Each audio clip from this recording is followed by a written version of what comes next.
कोई बाग वेखेगा, खिड़े होए फुल वेखेगा।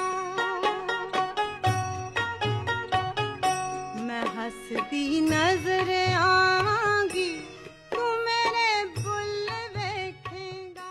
तमाम मेरे दोस्तां भाइयों ਨੂੰ अस्सलाम वालेकुम। तेरी आस ते चुकिया कदम पहला, तेरे नाम ਨੂੰ ਸ਼ਰਮਾਂ ਸਾਰੀਆਂ ਨੇ। ਤੇਰੀ ਮੁਸ਼ਕਲ ਕੁਸ਼ਾਈ ਤੇ ਨਾਜ਼ ਮੈਨੂੰ ਬਿਨ ਪਰਾਂ ਤੋਂ ਉਡਾਰੀਆਂ ਮਾਰੀਆਂ ਨੇ। ਅਮਰੂਦ ਲਓ ਜੀ, ਤਾਜ਼ੇ ਅਮਰੂਦ ਲਓ ਜੀ, ਬਾਗਾਂ ਦੇ ਵਿੱਚ ਪੱਕੇ ਹੋਏ ਅਮਰੂਦ ਲਓ ਜੀ, ਤਾਜ਼ੇ ਬੂਟਿਆਂ ਦੇ ਪੱਕੇ ਅਮਰੂਦ ਲਓ ਜੀ, ਨਿੰਬੂ ਖਟੀਆਂ ਤੇ 12 ਮਸਾਲਿਆਂ ਵਾਲੇ ਅਮਰੂਦ ਲਓ ਜੀ।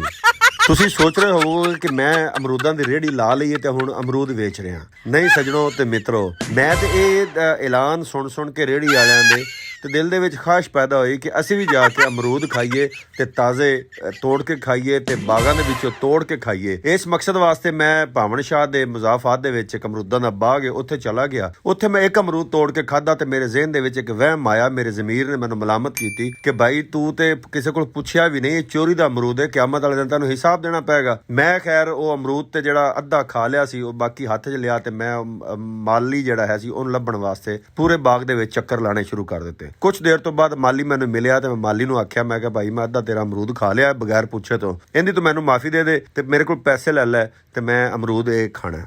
ਮੈਨੂੰ ਕਹਿਣ ਲੱਗਾ ਭਾਈਜਾਨ ਤੁਸੀਂ ਮੈਨੂੰ ਲੱਗਦੇ ਹੋ ਮੁਸਾਫਰ ਹੋ, ਇੱਥੇ ਤਾਂ ਸਾਰੀ ਦੁਨੀਆ ਅਮਰੂਦ ਖਾਂਦੀ ਪਈ ਏ, ਕੋਈ ਪੁੱਛਦੀ ਵੀ ਨਹੀਂ ਤੇ ਤੁਸੀਂ ਬੜਾ ਵੱਡਾ ਜ਼ਰਫ ਦਾ ਮੁਜ਼ਾਹਰਾ ਕੀਤਾ ਕਿ ਤੁਸੀਂ ਅਮਰੂਦ ਪੁੱਛ ਕੇ ਖਾ ਰਹੇ ਹੋ ਤੇ ਤੁਸੀਂ ਅਮਰੂਦ ਖਾਓ, ਬਲਕਿ ਤੁਹਾਨੂੰ ਮੈਂ ਹੋਰ ਦਿੰਨਾ। ਉਹਨੇ ਟੋਕਰੀ ਚੱਕੀ, ਟੋਕਰੀ ਦੇ ਵਿੱਚ ਅੱਛੇ ਤੇ ਤਾਜ਼ਾ ਤੇ ਫਰੈਸ਼ ਮਿੱਠੇ ਅਮਰੂਦ ਤੋੜ ਕੇ ਤੇ ਮੈਨੂੰ ਤਕਰੀਬਨ 5 ਕਿਲੋ ਦੇ ਕਰੀਬ ਹੋਣਗੇ ਜਿਹੜੇ ਮੈਨੂੰ ਉਹਨਾਂ ਨੇ ਦਿੱਤੇ ਤੇ ਮੇਰਾ ਦਿਲ ਵੱਡਾ ਹੋ ਗਿਆ। ਮੈਂ ਉਹਨਾਂ ਨੂੰ ਮਜਬੂਰ ਵੀ ਕੀਤਾ ਕਿ ਪੈਸੇ ਤੁਸੀਂ ਲੈ ਲਵੋ, ਮੈਂ ਯਾਨੀ ਕਿ ਐਵੇਂ ਮੁਫਤੀ ਨਹੀਂ ਲੈਣਾ ਚਾਹੁੰਦਾ। ਮੈਨੂੰ ਕਹਿਣ ਲੱਗੇ ਕਿ ਅਸੀਂ ਪੈਸੇ ਪੂਸੇ ਅਮਰੂਦਾਂ ਇੱਥੋਂ ਨਹੀਂ ਲੈਂਦੇ ਬਾਗਾਂ ਦੇ ਵਿੱਚੋਂ, ਬਹਿਰਹਾਲ ਤੁਸੀਂ ਬਾਹਰੋਂ ਕਿਸੇ ਫੇਰੀ ਵਾਲੇ ਕੋਲ ਲੈ ਤੇ ਫਿਰ ਉੱਥੋਂ ਤੁਸੀਂ ਪੈਸਿਆਂ ਨਾਲ ਲੈ ਲੈਣਾ, ਅਸੀਂ ਤੁਹਾਨੂੰ ਮੁਫਤੀ ਦੇਵਾਂਗੇ। ਪਿੱਛੇ ਉਹਨਾਂ ਦੀ ਜਿਹੜੀ ਖਤੂਨੇ ਖਾਨਾ ਵਿਚਾਰੀ ਉਹ ਵੀ ਸੁਣਦੀ ਪਈ ਸੀ, ਕਹਿਣ ਲੱਗੀ ਮੇਰੇ ਵੀਰੇ ਮੇਰੇ ਭਰਾ ਇਹ ਕਿਹੜੀ ਤੂੰ ਗੱਲ ਕਰਦਾ ਪਿਆ, ਤੂੰ ਅਮਰੂਦ ਜਿੰਨੇ ਮਰਜ਼ੀ ਖਾ, ਰੱਜ ਕੇ ਖਾ, ਇੱਥੇ ਬਹਿ ਕੇ ਵੀ ਖਾ ਤੇ ਘਰ ਬੱਚਿਆਂ ਵਾਸਤੇ ਵੀ ਲੈ ਕੇ ਜਾ। ਮੇਰਾ ਦਿਲ ਬੜਾ ਖੁਸ਼ ਹੋਇਆ। ਬਹਿਰਹਾਲ ਮੇਰੇ ਕੋਲ ਛਾਪਰ ਵਗੈਰਾ ਨਹੀਂ ਸੀ ਤੇ ਵਲੌਗ ਬਣਾਉਣ ਦਾ ਮਕਸਦ ਇਹ ਸੀ ਕਿ ਕੋਈ ਗਰੀਬ ਨਹੀਂ ਹੁੰਦਾ, ਦਿਲ ਹੁੰਦਾ ਬਹੁਤ ਵੱਡਾ ਹੁੰਦਾ। ਉਹਨੇ ਜਦੋਂ ਮੈਨੂੰ ਕਿਹਾ ਨਾ ਕਿ ਤੁਸੀਂ ਭਾਈ ਰੱਜ ਕੇ ਖਾਓ, ਇੱਥੇ ਬਹਿ ਕੇ ਵੀ ਖਾਓ ਤੇ ਤੁਸੀਂ ਘਰ ਬੱਚਿਆਂ ਵਾਸਤੇ ਵੀ ਲੈ ਕੇ ਜਾਓ,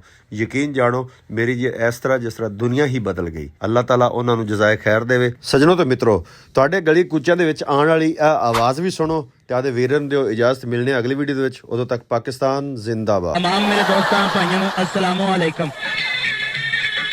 तेरी आस्ते चुकिया कदम पहला, तेरे नाम ਨੂੰ ਸ਼ਰਮਾਂ ਸਾਰੀਆਂ ਨੇ।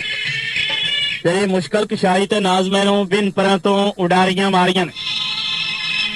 अमरूद ला जी बड़े वधिया मिठे अमरूद ला, ताजे बूटियां दे पक्के अमरूद ला, मिठे अमरूद ला, निंबू खट्टियां वाले 12 मसालियां वाले अमरूद ला।